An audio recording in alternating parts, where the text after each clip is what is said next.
Huh. This sure seems very different from what Paimon imagined. Shouldn't Irminsul be in this realm of consciousness? Yes, that is our destination.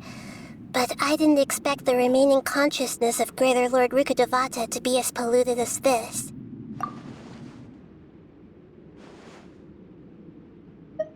Forbidden knowledge? It seems you know about a concept that even I don't completely understand. Could you tell me what you know?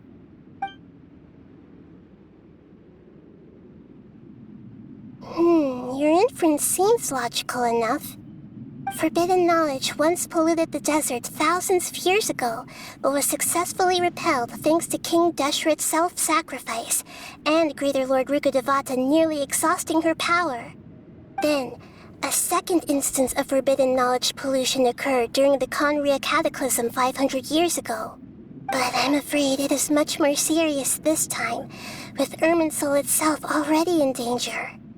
So, if we're in the remaining consciousness of Greater Lord Rukkhadevata, and it's also been affected by forbidden knowledge pollution, then does that mean, in order to save us, Greater Lord Rukkhadevata? Yes. It's very possible that she sacrificed her life in the fight against forbidden knowledge. She didn't completely eradicate forbidden knowledge, but if it weren't for her actions, the pollution would have been far more rampant over these past 500 years. The way that everyone, including me, has forgotten everything about forbidden knowledge may very well be due to her restoration of Irminsul. Aww. Do you feel sad, Nahida? I'm just sharing her pain. The pollution of her consciousness here is severe. There is madness, chaos, and pain all around us. Did she fight to resist the forbidden knowledge pollution in such terrible conditions, all the way up to her last breath? She even used her last remnant of lucid consciousness to leave a clue for us to follow.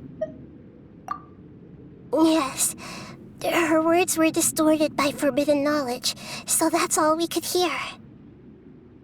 But now, we have a chance to find the answer to this mystery. We can cross the polluted consciousness until we found the right path to meet with her lucid consciousness.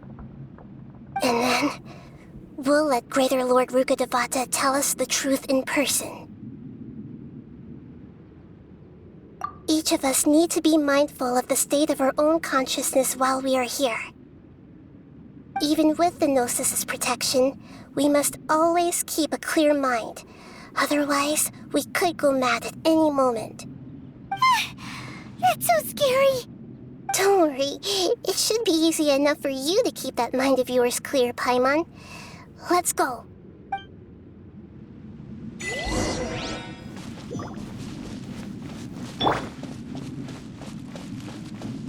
Are we in the air?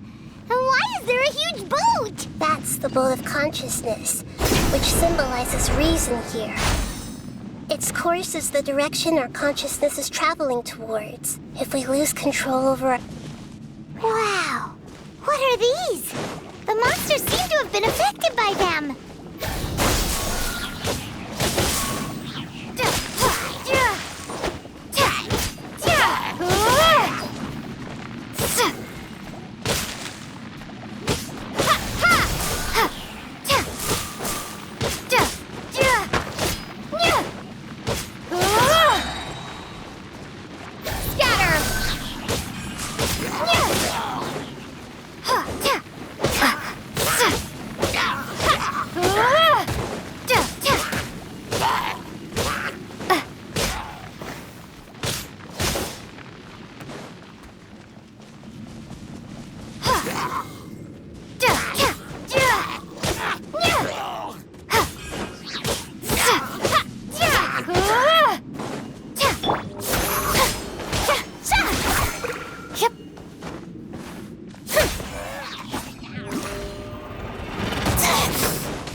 How brilliant!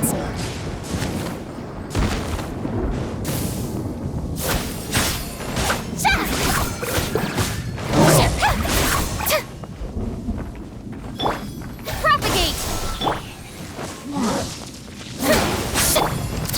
Hold that pose!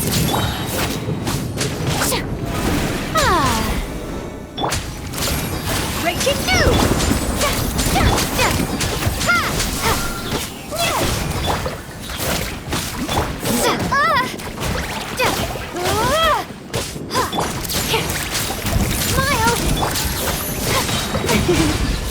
Let my name echo in song!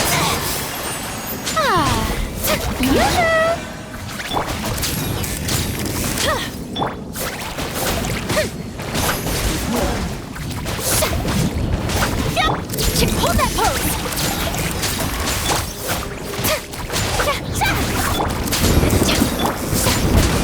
To control the boat of consciousness, we need to find the helm first.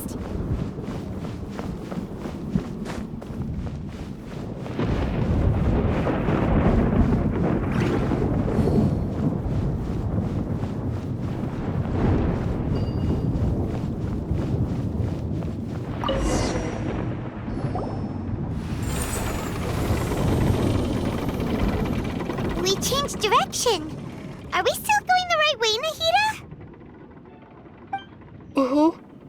Judging from the current route, the boat of consciousness will soon take us out of here.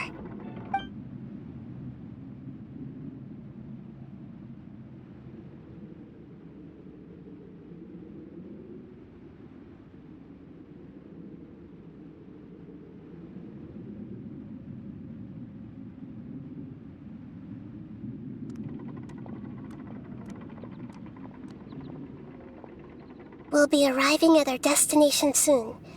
How are you feeling? Are your minds still intact? Huh? But everything's been completely normal for Paimon. Hopefully there won't be any more interruptions. This time, we should be able to meet Greater Lord Rukkhadevata. Are you saying you've never met Greater Lord Rukkhadevata before? No, it seems that my birth and her death took place at the same time. Otherwise, I think she would have given me a little more guidance, and I could have done a better job. Hey, you've done a great job, Nahida. Let's get out of this creepy place and go meet her.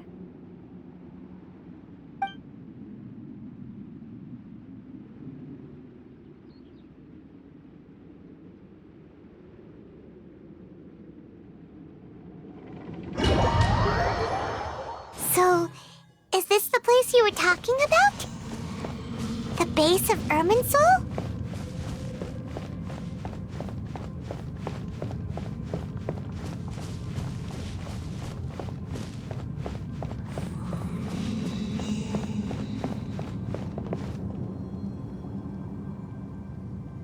Well, this is the place.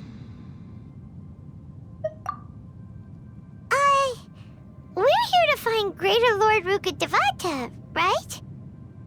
But the one standing over there is... Is that me? She looks exactly like me. Are you Greater Lord Rukkhadevata? Yes, that's me. Are you surprised by my appearance? Irminsul and the surrounding lands have been reproduced here as they were years ago. But this is just a realm of consciousness. We are manifestations of the same nature. Hence why we would appear exactly the same. We're of the same nature. Why? Because you are me, and I am you. You are me in the new samsara. The new samsara? As Greater Lord Rukkhadevata, I'm the avatar of Irminsul, and you are the purest branch snapped from Irminsul. Imagine it this way. Even if a tree dies, its branches will eventually take root and grow, continuing the tree's life in another form. I'm merely the remaining consciousness of Greater Lord Rukkhadevata. The real me has presumably died a long time ago.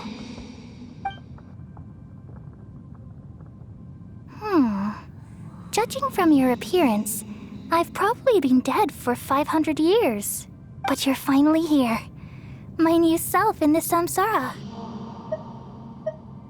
If this is true, then am I going to be a great Archon like you someday? Though we share the same nature, our fates are bound to be different.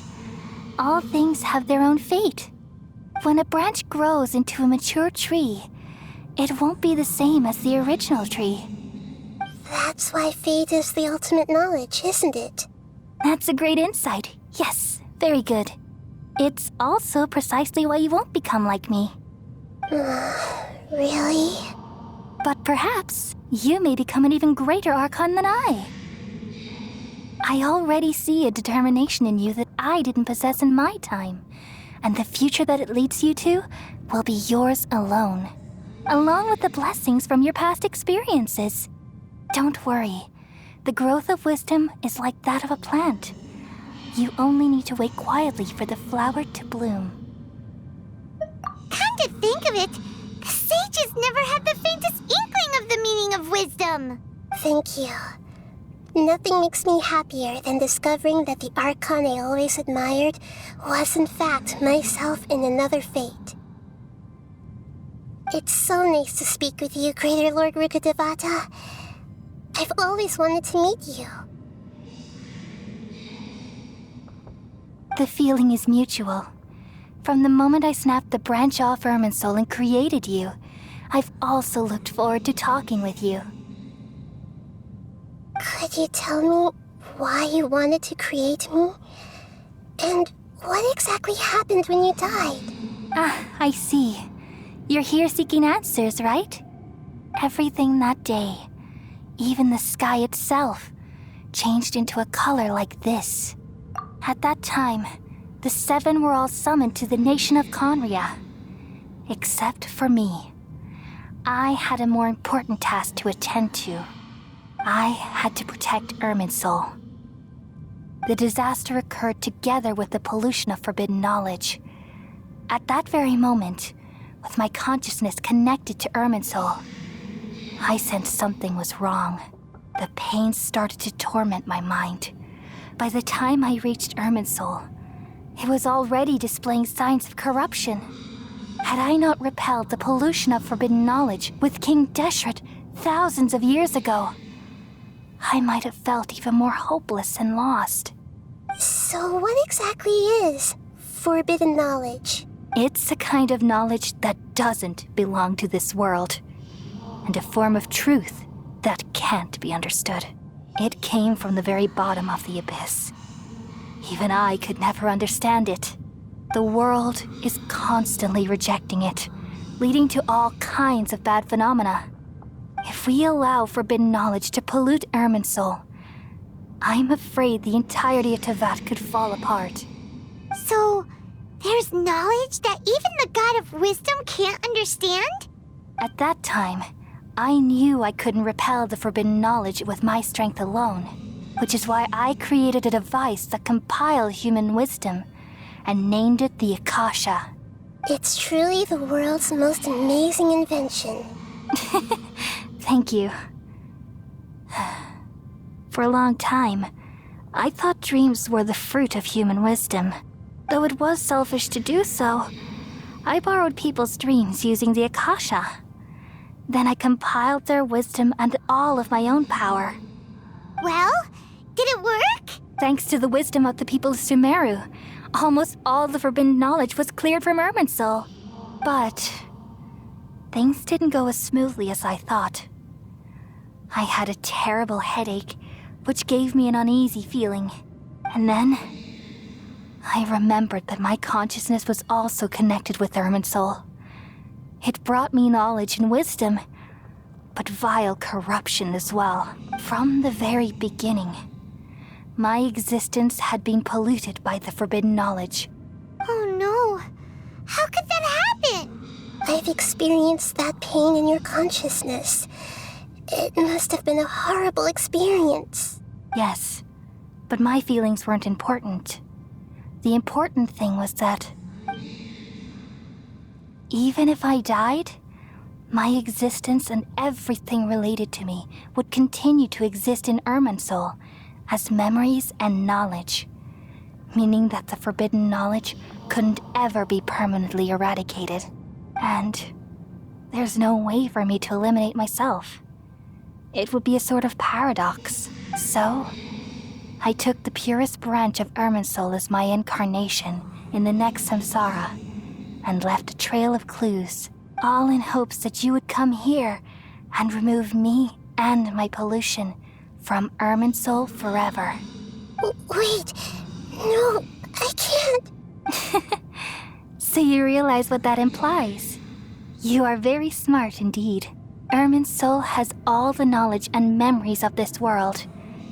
And as you've realized just now, removing me from Irminsul means I essentially will never have existed in this world. But this is the only way to save Irminsul. People love you so much, and they've missed you so much over the past 500 years. I am exactly the same. So how can we just forget you like this? Is there really no other way? There must be something else I can do. You're the god of wisdom, Boer. You should know that there is no other way. But this is so cruel. I don't want to forget you. No need to feel so sad, Boer. As someone who delights in wisdom, you should feel joy at finally finding the answer. These are the words in their entirety. The answer you've been seeking all along. Let the world completely forget me. We all nestle under the great tree of wisdom, peering out to perceive the world. From the earth and from the rain, we perceive its wonders until we become a white bird to perch atop a branch and finally snap off the most important leaf. Once upon a time, I alone dreamed in this world. In my dreams, everybody would also dream after they fell asleep. Wild and wonderful thoughts would emerge from their minds. Some tumbled to the ground, and others floated to the sky, connecting all things in the world into one dazzling net.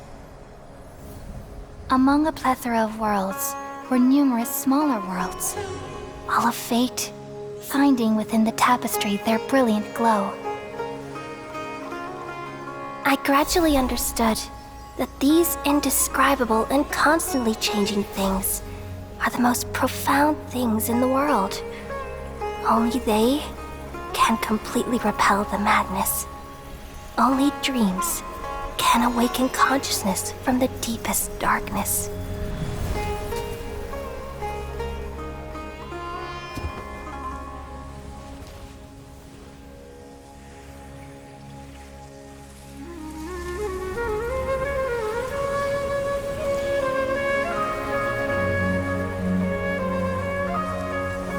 I'm the one who posed this question, yet also the one who sought a solution. Saving the world with the dreams of the people used to be my answer. And now, you've also found your own answer, and I shall return all the dreams to the people.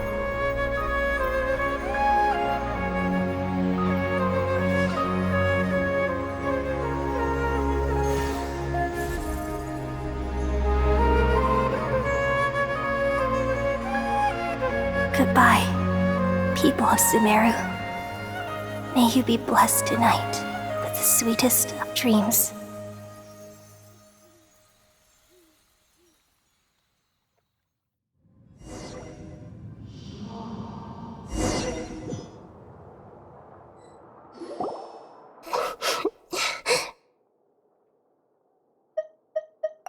I'm alright. I'm just a little confused. We've just saved the world, right? So why am I crying? I don't know where this feeling inside of me is coming from, but I feel very sad. Just now, we used the power of two gnosis to successfully connect with the Ermin soul consciousness from 500 years ago. Then, we removed the remaining pollution from Merman soul. Yeah, what's wrong? Weren't you there just now?